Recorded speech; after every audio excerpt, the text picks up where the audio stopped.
Yes. Okay. All right, welcome everyone to January 8th, 2024 Académie Lafayette Board of Directors meeting. Before we move to approve the agenda, we do have two changes to the agenda. One is we are moving the head of school report up to the top of the agenda. And then we also will be going into closed session at the end of tonight's open session. So with those changes, can I get a motion to approve tonight's agenda? This is Gwen, so moved. Second? This is Kelly, I second. Okay. Oops. Oh, and I forgot to ask any discussion. Nope. Okay. So all in favor? Aye. Aye. Any opposed? All right. Next, stakeholder comments. I do not believe we had anybody sign up, but did I miss anyone? No, Okay. not that I know of. All right, then the next thing will be the approval of actually the December meeting minutes. And can I get a motion to approve? So moved. Beth. All right. Second, Jen.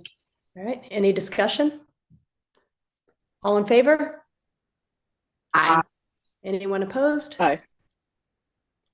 All right, motion carries.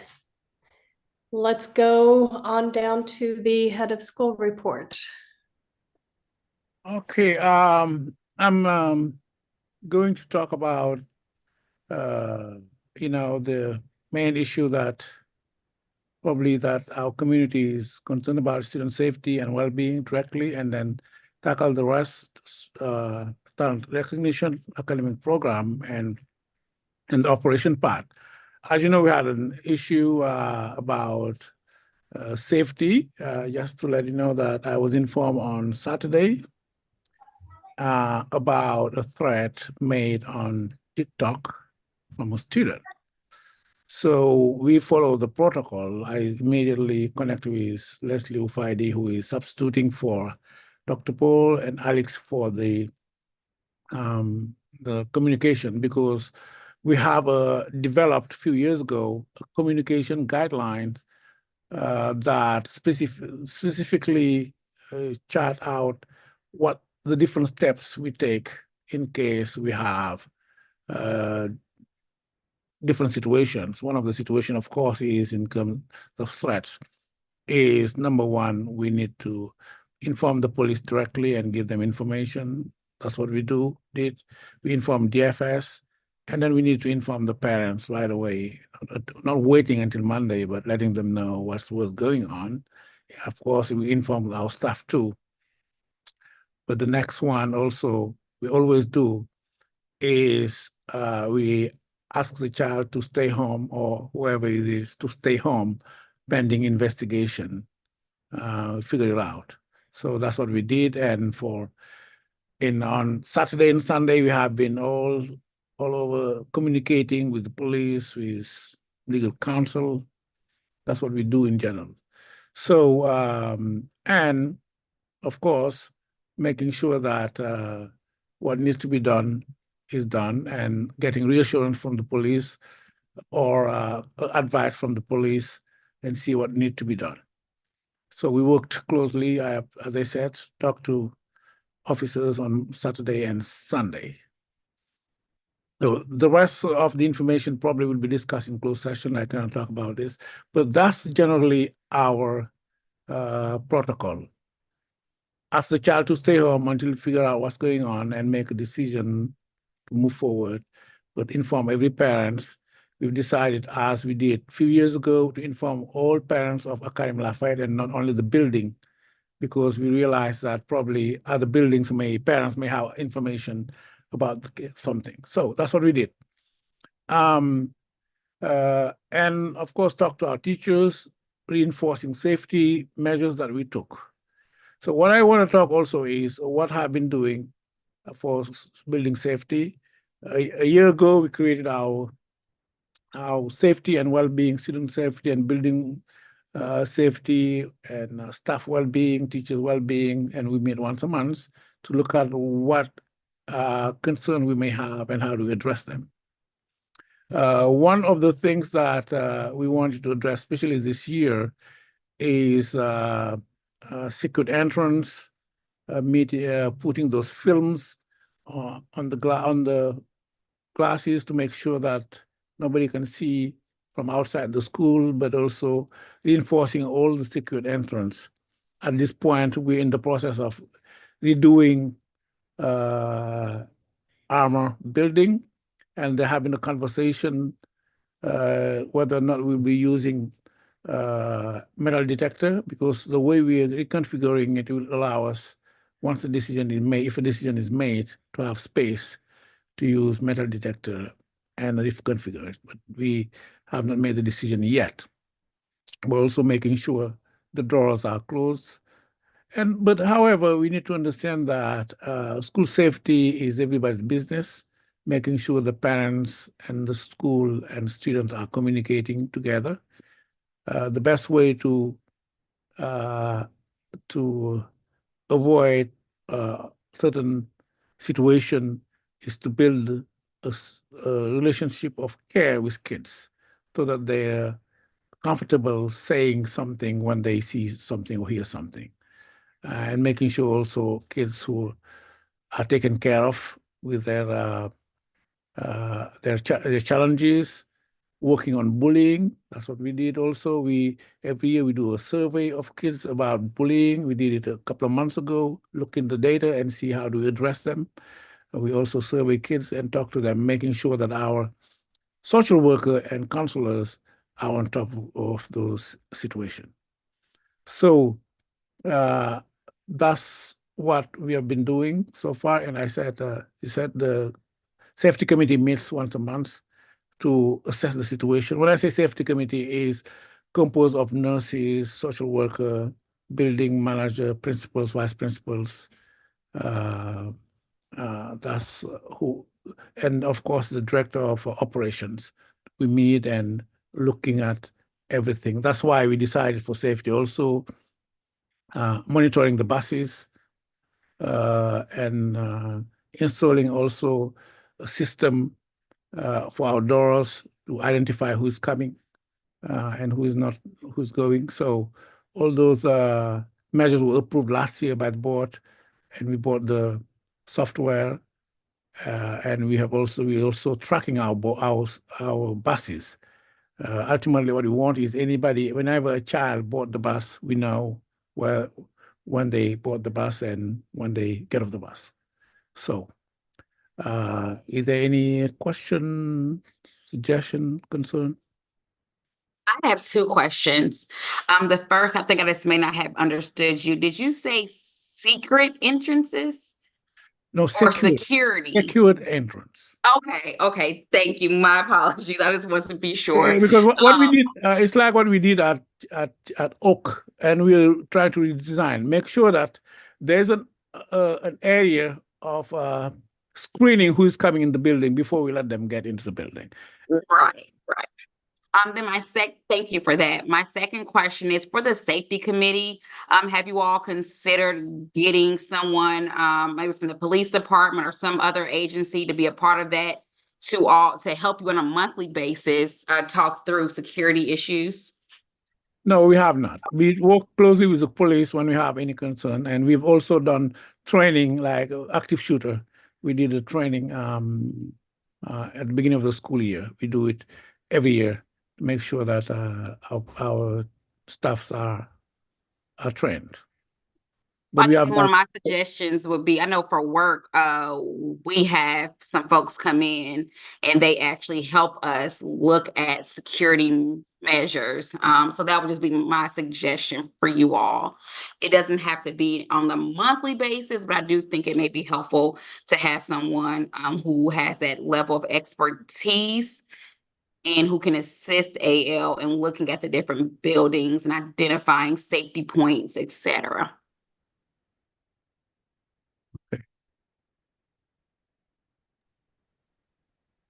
And Michelle, if you're trying to talk, you're on mute. Thank you. So you're not talking about a school resource officer on premise. You're talking about, a team to kind of evaluate how we are. Yes, not the resource officer. Okay. Correct. Okay. And I think, and again, I know some of this stuff can't be talked about in open session. So if I'm crossing a line, you or Dana tell me, but I think that, one of the reasons why the school and the police determined that the threat had been mitigated and that school would be safe to return to on Tuesday is because it was not an anonymous threat, and you know who the student is. Is that correct? Yes, we know who the student right from the beginning on Saturday already, and we talked to many students too. Okay. We contacted even families during the weekend because we wanted to check information we receive. We've received a lot of information from parents. We've read every one of them, and then try to follow up and looking at the information. It is not something, of course, we will take ever lightly. Whatever it is, we always take conservative measures of removing the threat first, and then before we figure out what we need to do next. And I would just say I really appreciate your team's focus. I know it is the top priority of the entire team to keep students safe, and you always do. And I know it's a struggle for parents who want to know more, but there are very serious legal issues why that there you cannot share details. But I know you're very thoughtful in the approach you take in making sure to take those things seriously and quickly address them. So I appreciate everything your team does. I know it's not where anybody wants to spend their time, and it's very scary for everybody involved. So I just want to thank you for the work you do to keep all the kids safe. Thank you. Well, again, I just want to tell any parent watching is it is not something. I mean, personally, I have 2 kids there, and as I told everybody, we all care about everybody and making sure the school is safe. Without safety, there's no learning.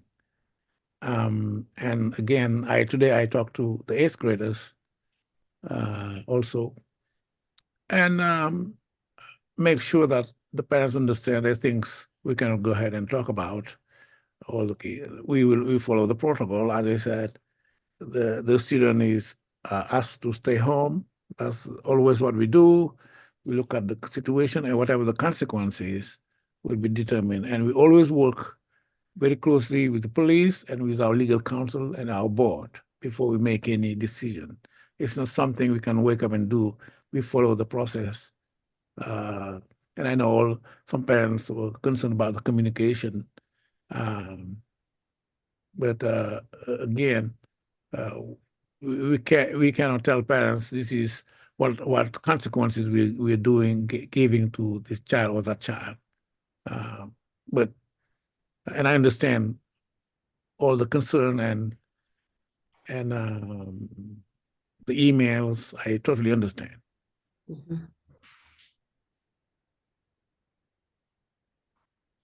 All right. Any other questions or comments from the board?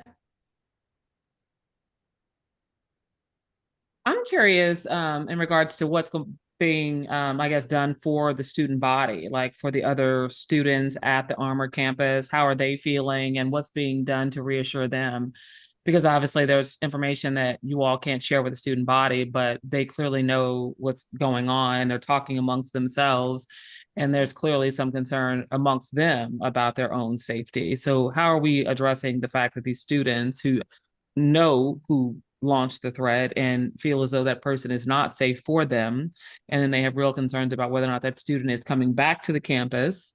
So what's being done to assure that our students feel safe coming to school every day?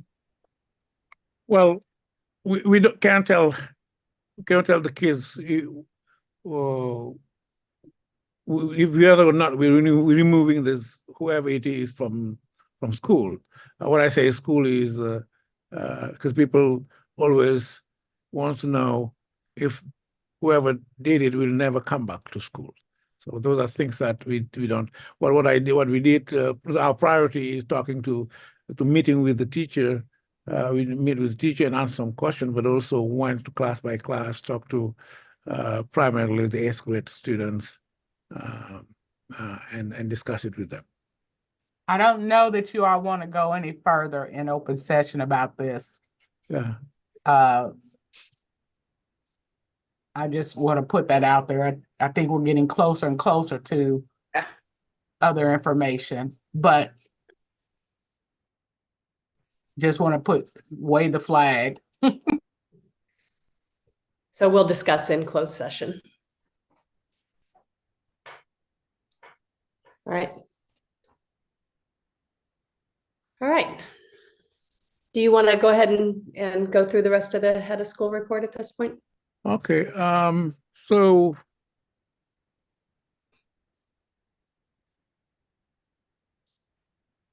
for the staff recognition, so Cherry is recognizing Andy Williamson and Lois Nadal, who's a music teacher. Angie is an art teacher.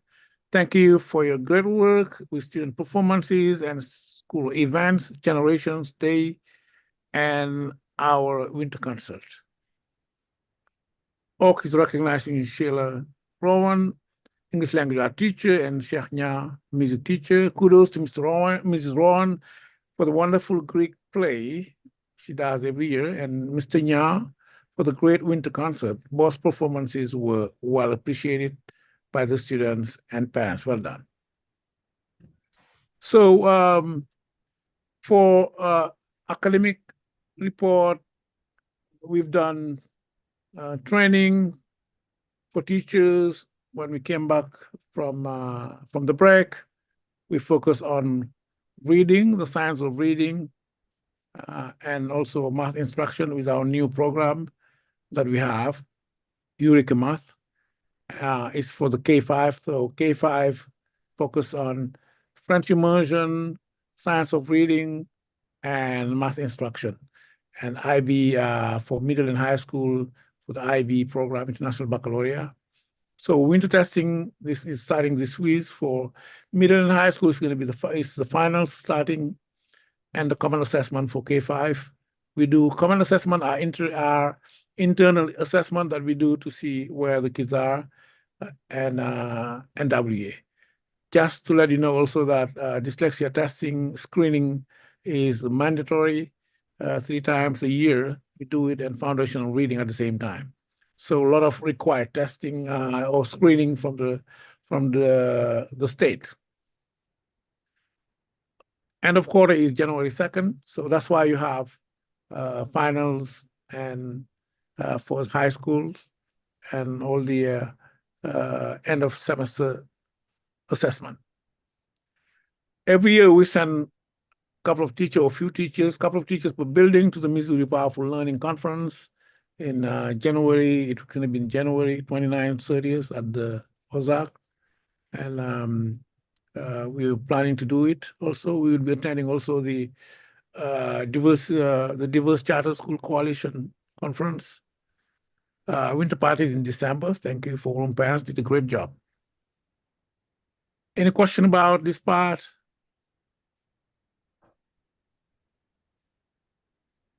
Now, we just talk about the district safety and well-being committee already. Custodial service, new provider will start on February 1st. You will be discussing it during the finance report about custodial service proposition, or I would say we went through a lot of, people who applied, companies who applied to be our provider, and there was 2 at the top, and was discussed at the finance committee. One will be proposed to the board.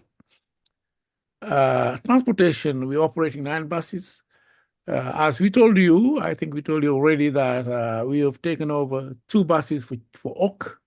At this point, First Student is only providing 2 routes at Oak. All the others are being serviced by Académie Lafayette. One great news we received today is our grant. You remember our EPA grant for electrical buses from the federal government was approved. So we may be Yay. receiving 4 electrical buses for free. This So is huge. This Great. is huge. that's huge, huge, huge. Oh, So Congratulations. we'll meet with them. We will meet with them maybe in a month or so to get into detail. I would like to thank first Stephen, who worked on it, but also Howard Carpenter, our operation director. But before him, we had also our operation director who filed the applications. I think we had also. I would thank also Beth for letting us know about this opportunity that we pursued and discussed. It looked at first it looked too good to be true, but we pursued, and also Michelle for helping in this process. So it would be great. Next, once we meet with them, we'll know what we need, but probably installing charging stations and whatever needs to be done, we will let the board know. The Armor Campus faculty lounge has been updated from the grant. You remember that we received grant, the state grant for teacher retention, and part of it is renovating teachers lounge. The cherry one had been completed last year. This year we have done the Armor Campus one. So the lawn care also requests for proposal have been posted. So we're waiting to see who will be applying before we choose one partner for our loan. So that's all I have. Any questions about anything? really great.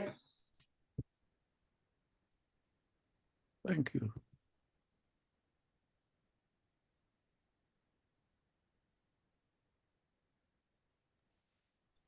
Michelle, I'll let you share the Black KC update based on what we currently know. Yeah, so what we know right now is last Thursday, they had a kickoff event that Mr. Bang and I both attended to meet some of the candidates. They didn't have all of the candidates there, but we were able to meet and talk to the ones that were there. And there will be another upcoming event. They sent out profiles, but they didn't have all of them completed. So they're actually going to send a new file with all of the profiles. And once we have that, then I'll share that with the board and we can talk about some of the next steps. And as soon as we have confirmation on those other dates, I mean, we do have the confirmation of the date of the draft. And, you know, I'm hoping that we can all be at that and that can kind of serve as part of our board gathering that we haven't been able to do yet. But there will be a speed dating event, but where you get one-on-one time with each of the candidates. And that is coming up later in February. And as soon as I know that date is for sure confirmed, then I'll get that out, because if we can have several board members attend that, I think it'll be good, so we can each have different conversations with them. And once we have all of this information, we can narrow down, we can bring in candidates and talk with them, have them tour and have more one-on-one conversations. We don't have to wait just for these events, but want to get that full roster first. But it was the ones that were there. It's a good class, I guess, a good class of, what do you call the draft? Yeah, great people in the community to choose from. So a lot of interest in serving on a charter board and then also in our school. That's awesome. And I know we always struggle to find sort of community members, but we like to keep at least somewhat of a balance. So, so yeah, I was always really impressed with their first cohort of individuals. They just, yeah, they do a nice job recruiting people who really want to give back to charter schools. So. Yeah, and we were lucky at the last one. We got our first pick, and now TJ's with us. The other thing to keep in mind, so at the last board meeting, we talked about sort of that balance between community and parents. We oftentimes talk about wanting a 50-50 balance. We've always been parent heavy. We definitely have lots of parents with interest in the board. And when I shared the numbers last time, I had my numbers off a little bit. So if we move forward, we've talked about sort of potentially 3 new parents joining the board. We need a finance person, and there are potentially parents interested there. We have somebody who knows governance, who served on the governance committee for the last 6 or 7 months now. And then we have our parent-elect, right? So we have 3 parents who we are looking to join to the board, plus the Black KC for community. So if we move forward with all of those, we would have 8 parents and 5 community members. Next month, I would like us to vote on the parent individuals. So I would love to hear, and you can either share right now or by email. I don't want to put it up for a vote if people have concerns with that balance. So any thoughts currently that people would want to share?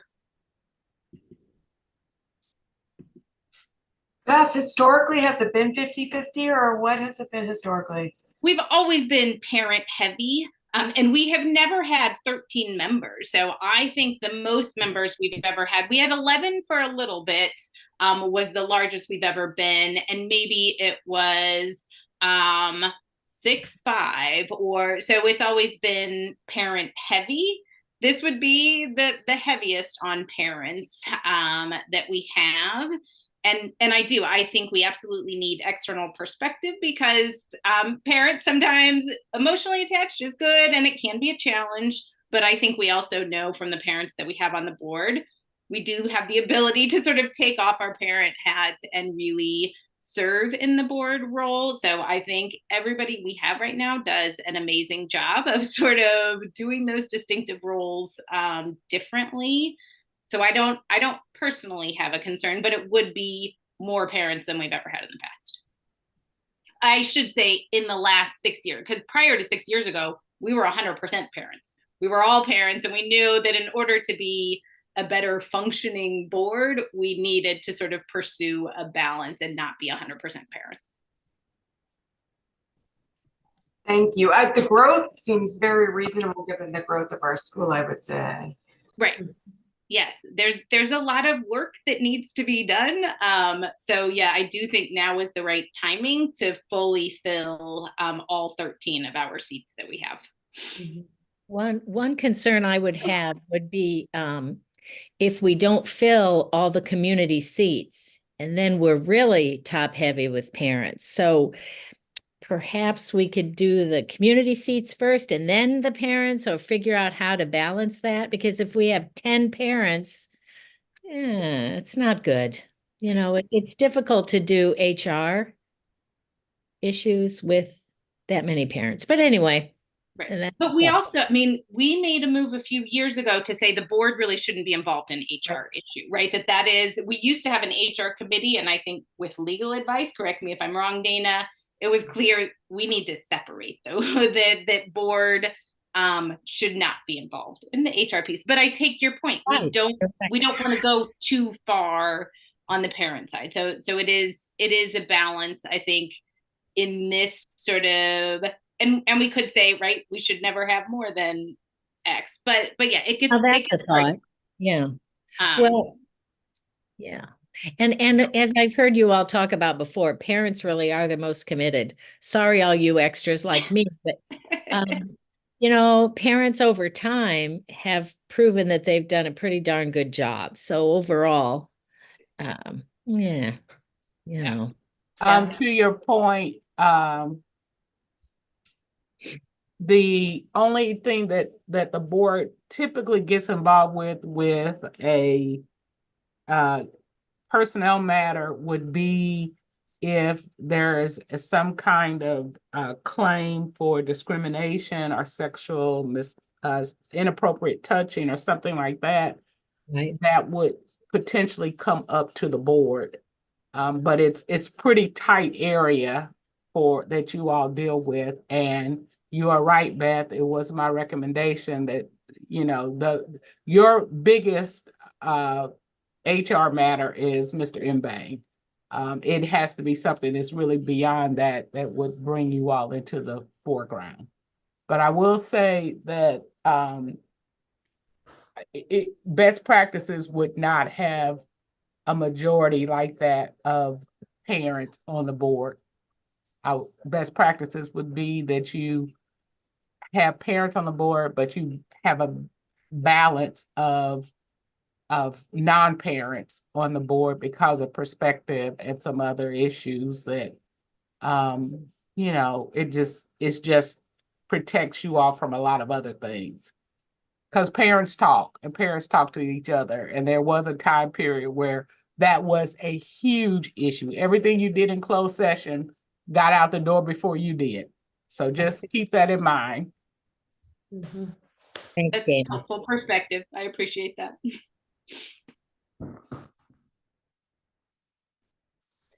So with that said, are we comfortable then being at that 8-5 if we brought on the parents and one community member from this draft, or should we be trying to draft 2 from this draft? Right. I know that is an option to potentially have 2. I think we have a definite, like, we need a finance person sooner rather than later. And I tend to think we can't wait for the draft to see if we end up with a finance person. So I would like, my top recommendation is we need a finance person. We appear to have that in a parent, which and the head of the finance committee has typically been a parent.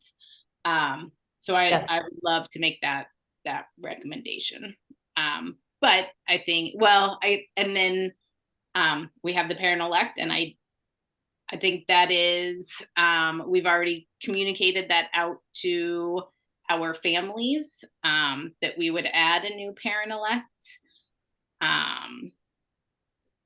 Right. So I think it requires additional discussion that we probably won't finalize tonight. Okay.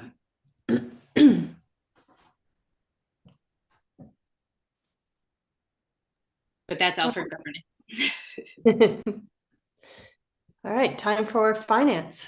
All right, so if you want to advance to the next slide there, we'll talk about accounts payable.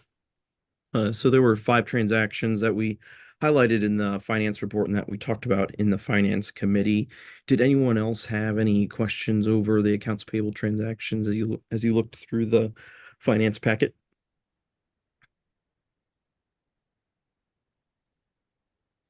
And if you want to go to the next slide for me too, Elaman. And so just to highlight 3 of those. So there was Amity Institute, and so they were paid some administrative fees for our international interns and our international exchange teachers that we have. So we had some about $12,000 in costs there, some fees there for those international folks. And then we had a catch-up payment for CNR custodial. We'll talk a little bit more about CNR here in a minute, but there was a catch-up payment there of about $50,000, just with a change in their contract in mid-November or beginning of November. And then the last item was Two Rivers design build. They were paid the remaining portion of the Armor 205-206 music classroom renovation, and that was $16,000, just a little bit over $16,000. So just wanted to highlight those additionally here. Can we have a motion to approve the December accounts payable transactions? Motion. Second. Any discussion? When were you the second? No, Who seconded Kelly. that? Kelly. Oh, okay. Kelly. Thanks. All right. All in favor? Aye. Aye. Aye. Aye. Opposed? All right, motion carries.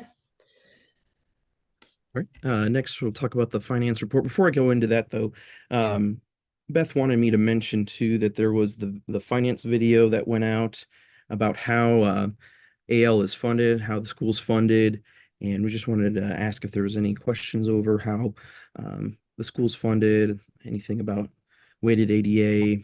Just wanted to throw that out there. And if you also want to shoot me an email, please feel free to do that too, or get in contact with me. I'm more than happy to answer any additional questions over that finance video. Stephen, I watched your video in its entirety. You did a great job. Thank you. It was you're very thorough, easy to understand, and I just want to thank you for taking the time to do that. Thank you, Gwen. I agree. And it's not, I mean, I tend to think that video we should just watch once a year, right? I mean, finances are so complicated, and you do a really nice job, Stephen, every month, just sort of saying, here's our weighted ADA, walking us through it. But to have that overview, I do think is really helpful. And it helps highlight just how complicated it is to figure out, right? What is our weighted ADA, which has a huge impact on our budget, and what is our, are we doing those practices correctly? So yes, I agree. I thought it was a really helpful video. I really appreciated how you provided some examples of, questions that we should be looking at. And I've been through school finance before, and I've never had that level. So thank you for doing that and kind of pointing out, how we can kind of look at those reports a little more thorough. So thank you. You're welcome. Thank you. All right, if you want to go to the next slide there. Would something, probably not that exact one, and not to put more work on Stephen, but would a version of that be good to make public to our parents to help them understand? I think we talked about putting it on our YouTube channel at one point. Right. I would add, because all of that is public information, right? It has to be. It's legally, it has to be public information. So I do think sharing it and including a blurb in a newsletter to say, if anybody's curious how your school is funded, here's what goes into that sort of calculation, I think is a great idea. Okay. Me too. And and so I was thinking about it because then it refers to the reports that we see, and but you're right, that is all public information, so it could go on YouTube as is. Okay. Yep. Yeah, I think that'd be great. I know, especially when I was new as a parent, I loved all of that type of insight, so that'd be great to have. Okay, thank you. You're welcome. So the finance report, the financial statements, July through November, our third-party accountants put that together, and so we're close to break even. Expenses exceed revenues by $3,000. So we had revenues of 8.5 million, expenses of 8.5 million. So essentially break even through November. They do a forecast based on what information we have currently. I look at that as well with them. And based on the year-to-date activity through November, the accountants are projecting that we'll be at a surplus of $800,000. And the main driving force behind that is we still expect to receive our ESSER 3 monies this year, which is about $1 million. And so that's where we'd end up with a surplus. If we draw all of that down this year, we might, just depending on where we shake out, I may pay off that bus loan that we took out in October, just depending on where we land. But we also may push some of that ESSER 3 money into next year. So we may end up closer to break even. There's still some time between now and the end of the year, but just wanted to let you know that right now the accountants are projecting a surplus. Can I go to the next slide for me? And this is a financial statement they put together on the far left there. Those are the year to date, or towards the middle, there's the year to date. And then they have a forecast kind of in the very middle, and variances throughout there. Just highlighting though, revenues ahead in their forecast by about $800,000. And that's with the 1 million of ESSER funds baked into the forecast. So that's again where the main driving force of surplus comes from, is the ESSER 3 monies. Next slide for me. I do like to talk about, though, cash in, cash out perspective, how much we're getting into reserves. And so even with a break even or a projected surplus, we still have spent more than we received through the year. And so just in November itself, we spent more than we received by $210,000. But if we're looking at that July through November, we've actually spent closer to about $500,000 more than we've received. And some of that's just timing issues. Main driving force there, the CD that we purchased in October to secure the loan on the buses, that's an asset sitting on the balance sheet. And so it's still a cash outflow, but it's an asset that we could turn around into cash if we needed to. But like I said, that's still a cash outflow, so it still gets into reserves to an extent. And then just some other payroll related items as a cash flow that eat into the cash in, cash out perspective. Any questions over those financial statements or the finance packet when you're looking through there?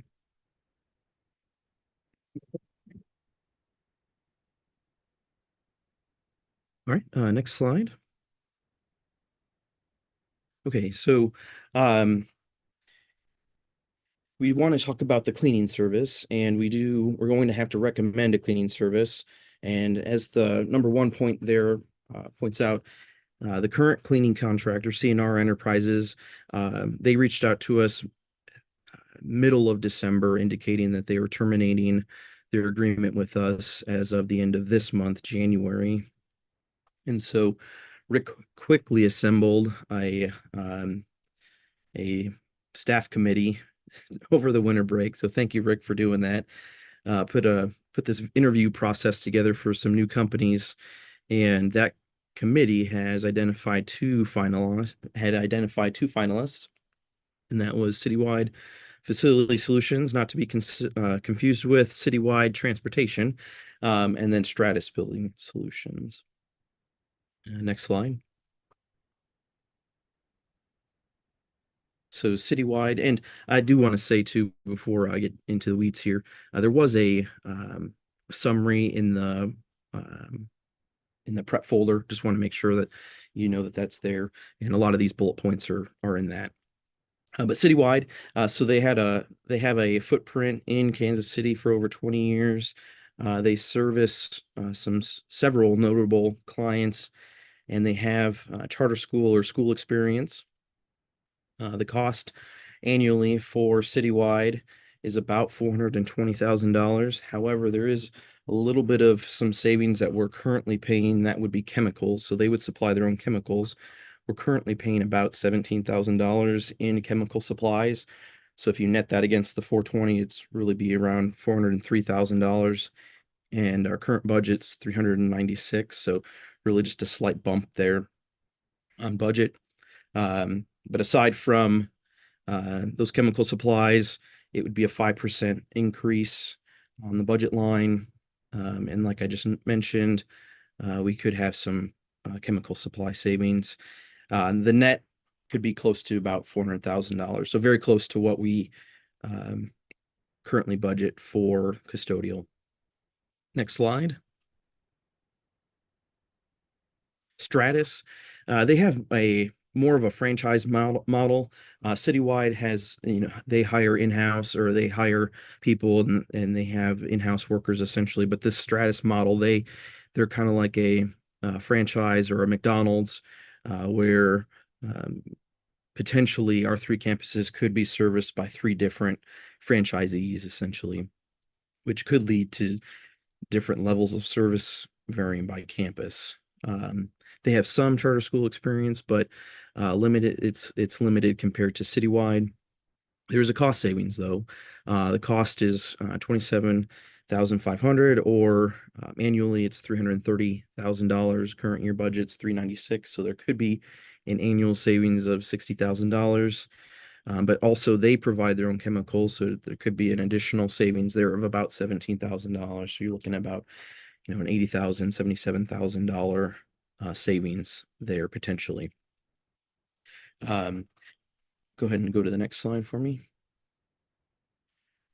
The Finance Committee, we discussed the projected surplus that we just talked about here from a few moments ago for the current year. And so based on the known information we have, the projected surplus, the school can sustain an increased cost of $20,000. We did talk about the risk involved with going with Stratus because there's like a franchise model, varying service between campuses. And so Rick was recommending citywide to us, and I think that's what his committee was also recommending to us. And so we agreed to go with Rick's recommendation. And along with that, we're going to ask for a 5-month contract with citywide.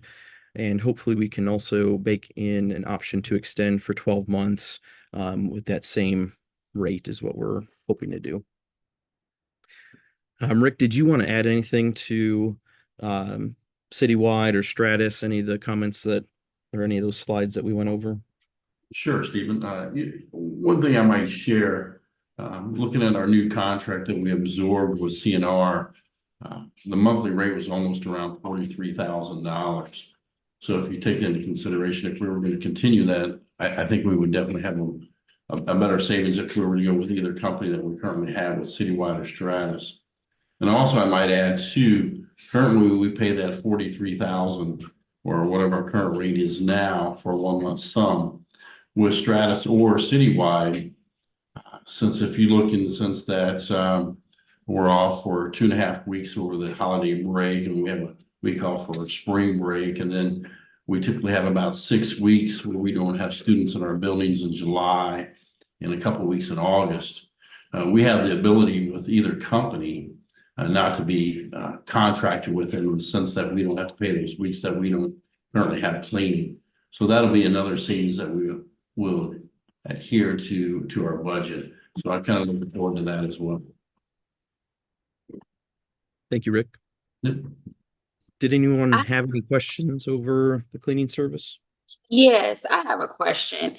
And this question is certainly guided by the big price difference of $330,000 for Stratosphere, or sorry, Stratus.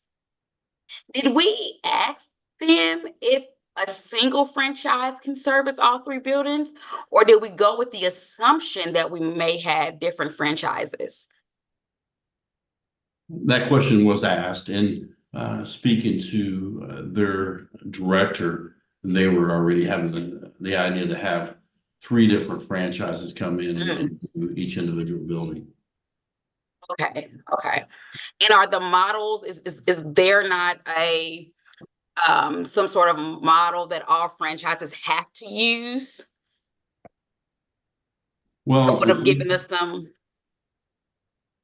What do you mean by model? You mean by scope of work? Well, no, not the scope of work. I'm assuming they've already responded to that, but it sounded like the issue was we may have gotten different service.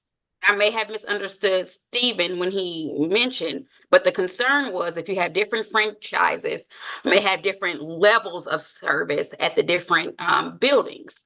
Mhm. But my assumption is that there's a franchise.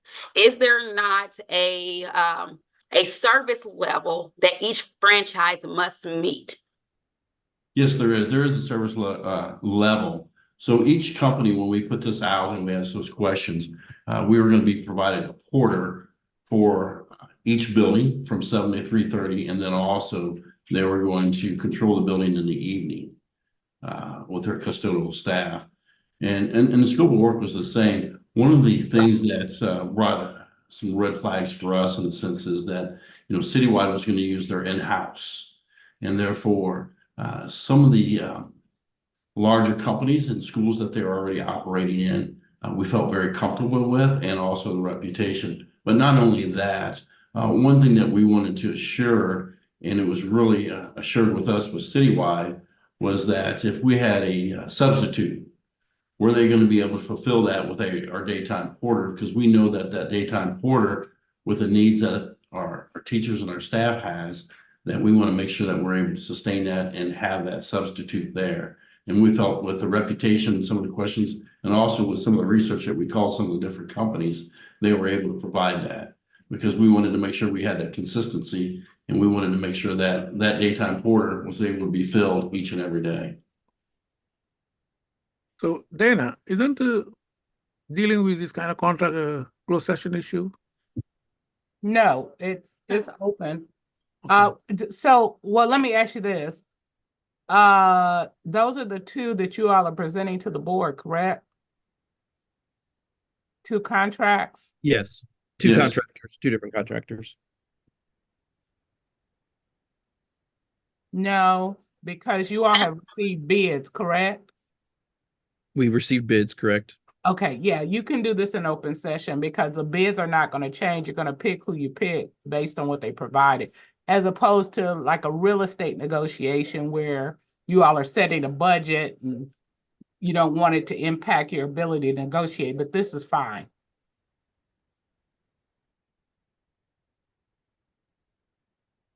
And my You impression can go from hearing- forward.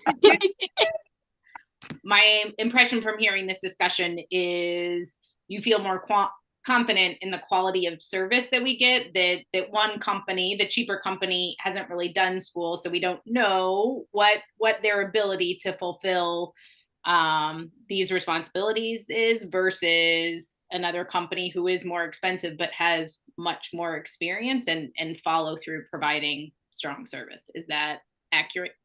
Yes, that is accurate. You know, and there are some other things too. You know, Citywide is going to be able to provide that supervisor in the evening that's going to go around from building to building. And also not only that, but also having that supervisor with her porters during the daytime too.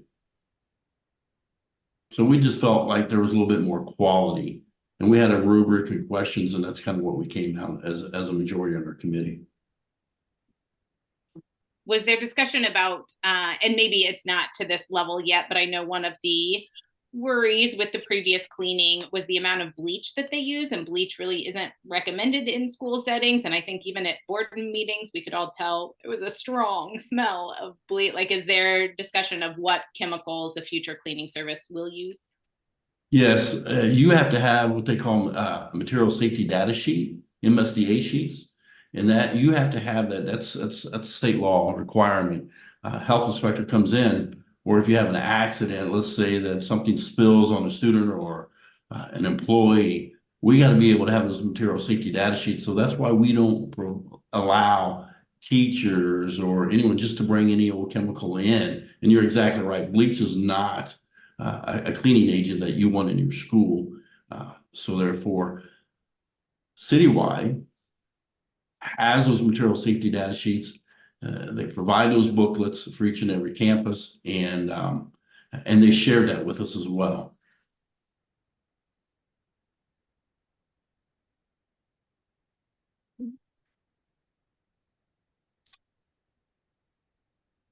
Any other questions? So the next slide is just we'll need a motion to approve Citywide Facility Solutions as our next cleaning contractor. Can we get a motion? This is Gwen. I move to approve the Citywide Facility Solutions as our contractor for cleaning. A second?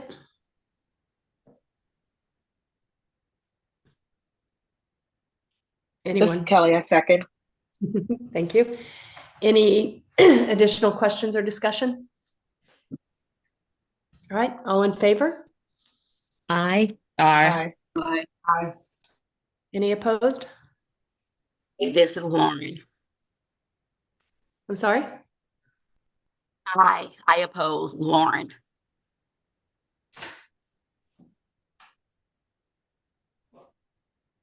All right. Anyone else? Any other discussion you want on that, Lauren? No, I think I'm satisfied with the discussion. I just disagree with it. Okay. All right. Majority in favor, so motion carries.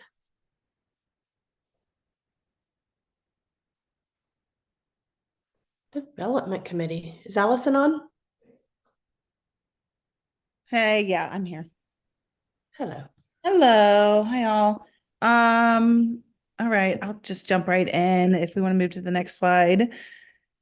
It basically covers all of that anyway. 25th anniversary celebration. Oh, I do want to start off by saying next month in February, I will have our totals from the annual appeal campaign that we led through the end of November and throughout December. So I didn't have time to compile all of those from the various sources since we've gotten back, but I will have those numbers for this group in February. 25th anniversary celebration. We're still targeting March 8th. Mr. Bang and I have some ideas and discussions that we're having right now. We have a little committee that has been helpful in coming up with some ideas, a committee of original founding board members and founding employees. And we're going to, like I said, expand. I'd like to expand that committee and also expand some of the celebrations we're going to be doing with students throughout the spring. So again, this is more just informational, more information and more details will be coming out soon on the 25th, on the various celebrations we'll have for the 25th anniversary. Musketeer March is coming up. Our event goal for this is $40,000. We've got those 3 dates set up already. And we have an organization that we run through called Booster that really runs the bulk of the event. And we are here to support it and market it. So wanted to make sure those dates were visible and those will go on the calendar here soon. Again, event goal for that, $40,000. Evening in Paris, excuse me. Evening in Paris is coming up as well. We are starting our committee meetings this week, starting on the 11th. It is going to be Saturday, April 13th at the Roomley. Our event goal for this is $128,000. We've got sponsorship requests going out. I will say, begrudgingly, I did learn that the Messi game, the Sporting KC game has been moved to Arrowhead to expand it to more visitors to be able to see Messi playing soccer that night. So I saw that it was April 13th and I was like, no. Not that we have anybody at Académie Lafayette who likes soccer or likes Messi. Maybe you just have to make sure you've got a TV showing it on. Exactly. What if we just invite him to Evening in Paris? Why not? But yeah, I'm looking forward to this event. If anybody on the board wants to learn more or get involved in any of these, please don't hesitate to reach out along with parents as well. We'll be putting out a plea, parents, anyone who's listening, a request for committee participation for Evening in Paris coming up here soon. And then last month, sorry.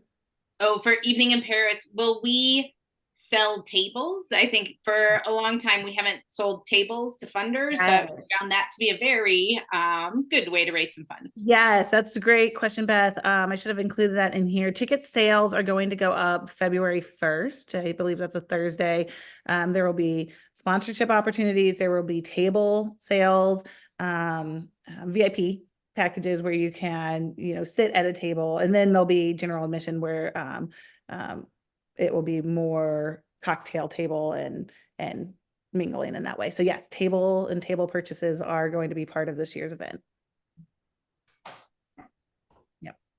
Awesome. Yeah. So February 1st, we can start getting our and then the event volunteer coordinator position. This is still an open position. I am getting a lot of interest. I just don't have a lot of change from last month. So I just wanted to highlight that this is still an ongoing open role that we have. Okay, and with that, any questions? Perfect, thank you. Thank you.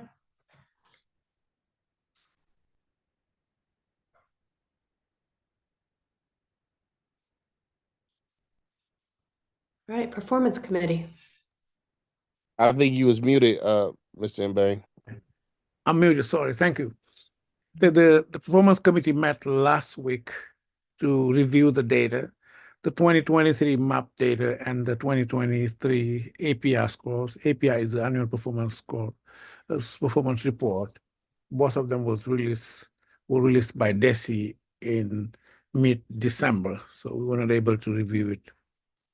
So I'm gonna first talk about the MAP. MAP is a Missouri Assessment Program. First, let me get to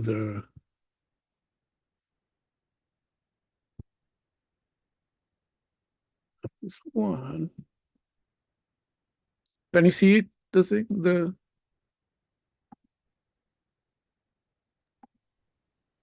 We could see your screen there. you can see my screen? Okay. Yeah. So this data is every year prepared by Bruce is our consultant with regard to data, help us a lot. He also helps us with federal grants in general. What we do is we try to compare year to year, even though of course the costs are not the same, but also pick high performing school district around Kansas City to compare ourselves to see how we're doing, and also compare ourselves to the state average and the local district. So the green line is Académie Lafayette, and this is communication art, meaning English language art. Académie Lafayette has always done better than the surrounding school district in English language art. So 2009 is pre-COVID year, 2020, post-COVID 2021 to 22 and 23. So that's why you will see every time a real dip from 2019 to 21. So that's how we're doing compared to Blue Spring, Lee Summit, Liberty, and Park Hill.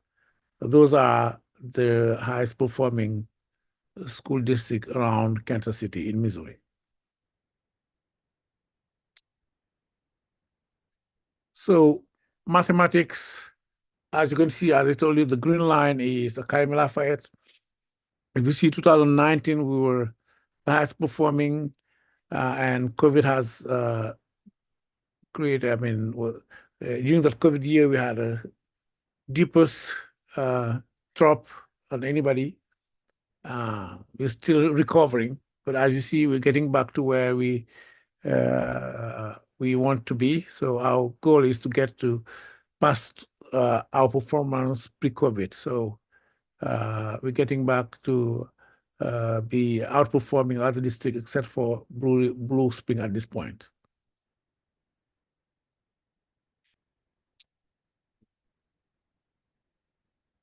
We talked about, probably I may make some comment as we move forward about analyzing the why of the data. This is science. As you can see, pre-COVID, we were 70, we were still at 62. We came down twice, but we're still outperforming the other surrounding school district. Our goal again is to get back to where we were. What we can say here also is fifth grade, K5 did well in science too, especially the fifth grade.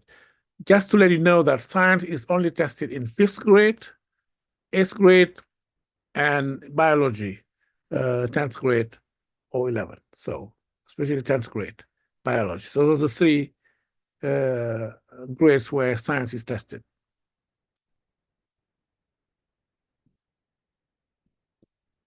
And this is by groups, just to let the board understand our achievement gaps we still have, and is part of our strategic plan. We plan for the next 4.5 years, 5 years to substantially reduce it. That's what we are working on at this point. And each color is in a group. So what you can see is our minority was more, of course, impacted, some of them by the COVID. Is more so, especially in mathematics, where you can see the whole drop. You can see everybody how they dropped and coming back. We still had a lot of work to do for our minority in mathematics.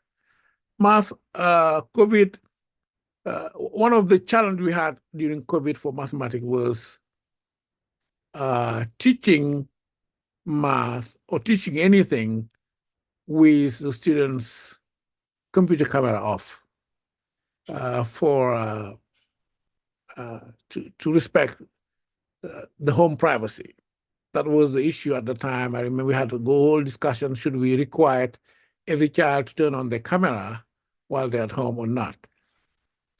Well, fortunately or unfortunately, it was done, it was made optional, and almost every kid turned off their camera, and some of them turned them off and went back to sleep. And that's unfortunately something that we notice. So, and math, as you know, math is a practical discipline where you need to do some demonstration and manipulation. Unfortunately, it wasn't available. So you see it, we're trying to get back to where we need to be, but it's still struggle, especially low income and minority students.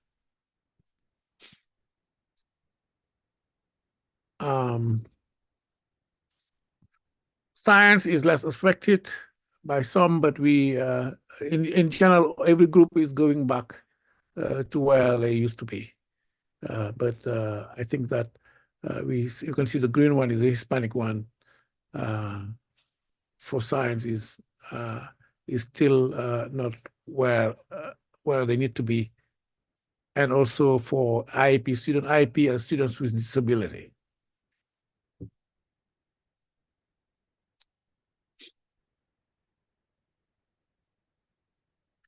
This is how we compare our subgroups to the subgroup in other district. Again, the green one is Académie Lafayette.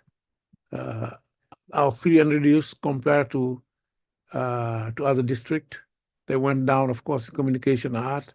We're still moving up, but it is not at a satisfactory, at the desired rate. So we have been working on supporting our subgroups to get to where they need to be.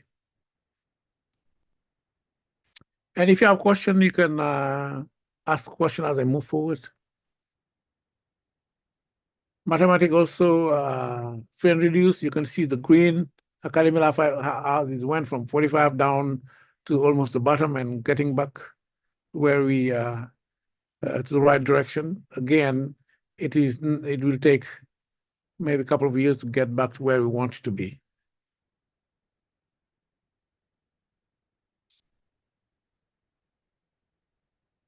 Same for science, free and reduce. We're moving to the right direction. After the dip, double dip, I would say. Communication art to IP students is the green for Académie Lafayette. We cannot talk about the trend at this point because, like a zigzag, we'll see next year what's going to be happening. Our IP students outperform their peers from other district. So just to say, the yellow is the state average and the black one is KCPS. Mathematics for IEP students.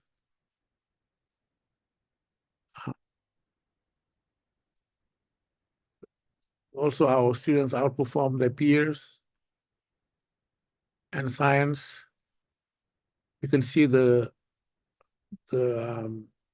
decreasing trend here from 58 coming down. Of course, we need to make sure that it starts going back to the right direction. But we far outperform our peers from other districts. Black students in communication art did not do as well as the other groups. You see, prior to COVID, it outperformed everyone except for Blue Spring, and now it's not yet getting back to where it should be. It was also same thing for COVID, went down from highest performing compared to the others to down to the bottom, and is going back, as you can see it. One of priority for the next 4 years and 5 years is making sure we help our minority to get back to pre-COVID or even better than that.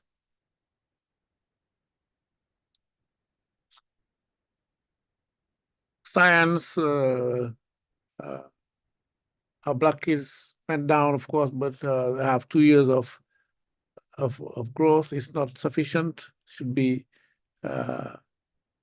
higher, of course.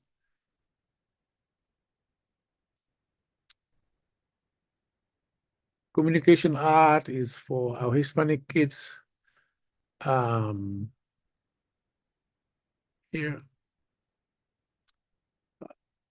they did not go down substantially compared to previous years, 48% pre-COVID, 46% now. And math. So they are also moving to the right direction. Not exactly not yet pre-COVID situation. They outperform their peer from other districts except for Blue Spring. Science also is a double dip here, not getting back to pre-COVID yet. While Hispanic students went from 67%. Multiracial is curiously doing better than pre-COVID in language art. From 56 now is there 60%, and outperform all the peers. Math also, you see every single group went down in 2021, and they're going back to 52%, same level as pre-COVID at this point for multiracial group. And science also, they did better than now. Pre-COVID was 46%, they're now at 61%. So any question about the map test before we move to the next one? No questions, but I do think as we looked through this with the district performance committee, we were worried by the gaps that we saw. We know that that is a priority for our strategic plan to close those achievement gaps because those are concerning trends. And we know that we were hit harder by COVID because we're an immersion program, and doing immersion virtually is so much more difficult. But so I know your team is really focused on taking a deeper dive into those data points. And I'm happy to know that you all are really focused on those achievement gaps in particular. Yeah, we share all the data with every building, share the goals, the annual goals, the next 4 years, 5 years goals, and then disaggregate it and letting grade level know where we want to be in the next 5 years, and based on yearly goals and yearly progress.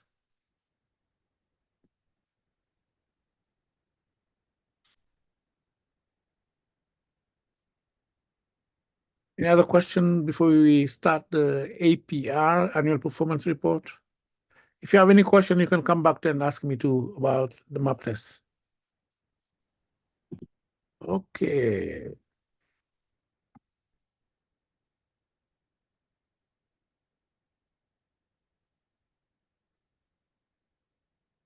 Again, this is MSIP 6. MT6 is Missouri School Improvement Plan number 6. that started last year. This is the second year of the MSIP 6. So it will be compared to the year before, not to MSIP 5. Our last year for MSIP 5, I would say the last 2 years we were 100%, but MSIP 6 changed because of what they're measuring now, growth and status, plus also other standard indicators they're measuring. As you can see here, this is a comparison of the summary of year 1 and year 2. We were at 87.4 year 1 and 87.3 year 2. Just to let you know that 70% of school districts in Missouri went down on their performance scores for MSIP 6, the second year.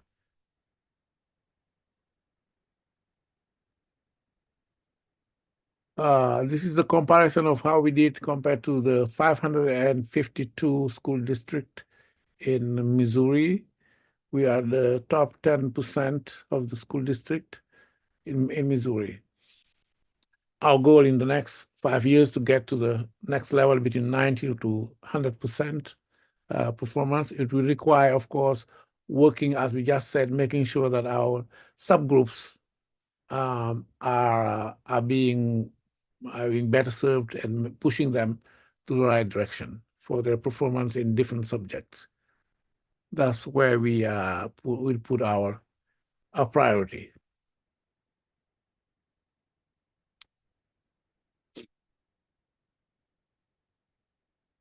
So what lesson takeaway do we have from this APR? The status if you were, because there is a longer document that explains each area. If you compare 2022 and 2023, we have many more areas where we are on a target. Almost everywhere area except for one. In science, I think we had 75%. We did not reach that one, which is weird because science, if you look at our test scores, science this year is better, much better than last school year. And the performance index is MAP performance index, it's MPI. It measures how many students are being moved from below basic to basic, from basic to proficient, and proficient to advanced. Our MPI for science went from 400.4 in 2022 to 419 in 2023. And our biology class test scores went from 61, 75% to 81%. So the biology prior year was 75%, and this year was last year was 81%. Yet we did not receive the gross point in science. I wrote to DESI to ask for more explanation about this situation. I think we're still learning about how the points are being allocated.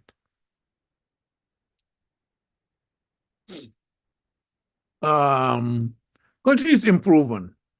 AL met all the points in continuous improvement except for attendance. Attendance is an issue throughout the state. We are at 75%, 75% of the point because we have 89% of our kids attending 85% of the time. We still need to work with the parents, make sure that our kids come to school on time and regularly. But as DESI admitted, it's a statewide issue, still attendance issue. And it's been trending higher so far this year, hasn't it? Yeah, that's what we've seen, but we'll wait until the end of the school year and see how it looks like.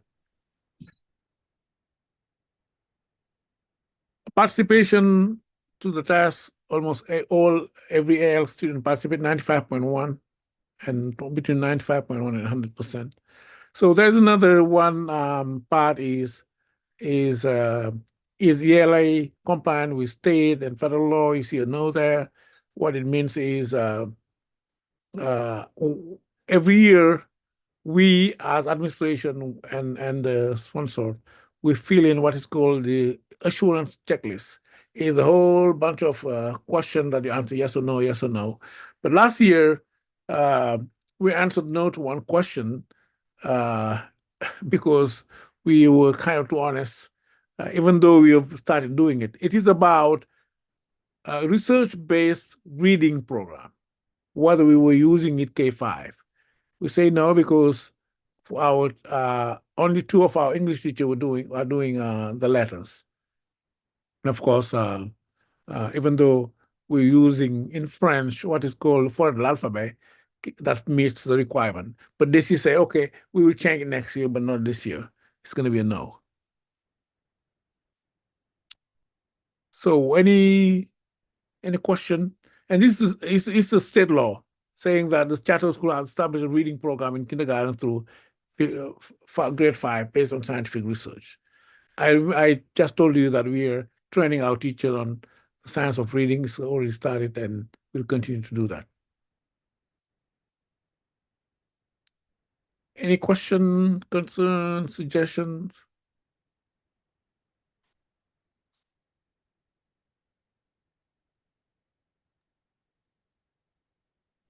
Nothing? Okay. I think it looks like it's the end of it now. We have, the president's report.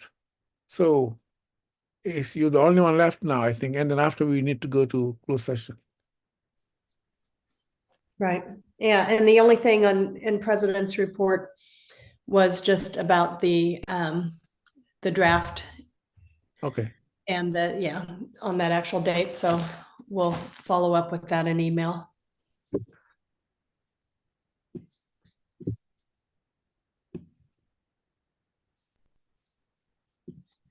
All right. So. Any other question about anything?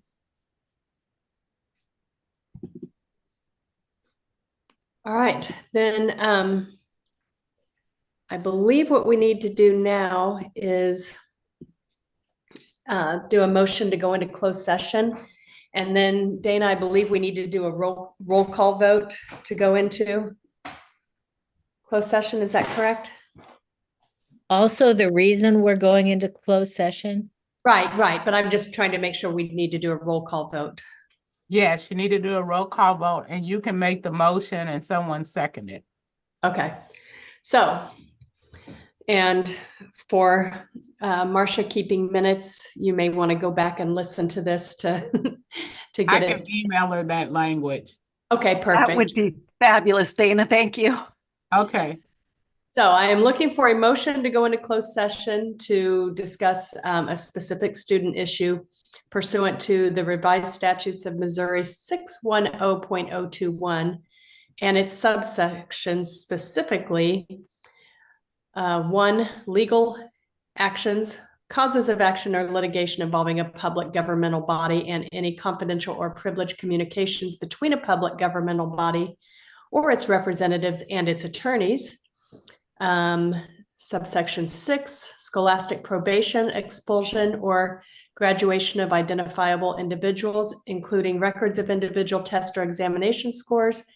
And 7, testing and examination materials before the test or examination is given.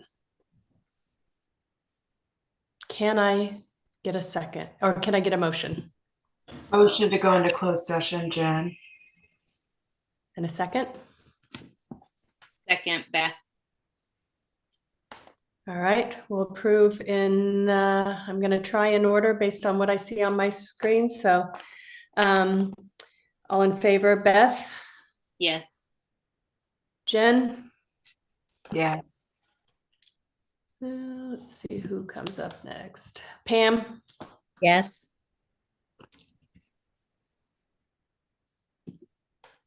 Gwen? Yes. Lisa? Yes. Kelly? Yes. And Lauren? Yes. And TJ, if you're still on, I am not seeing you. Are you on? Okay. All right.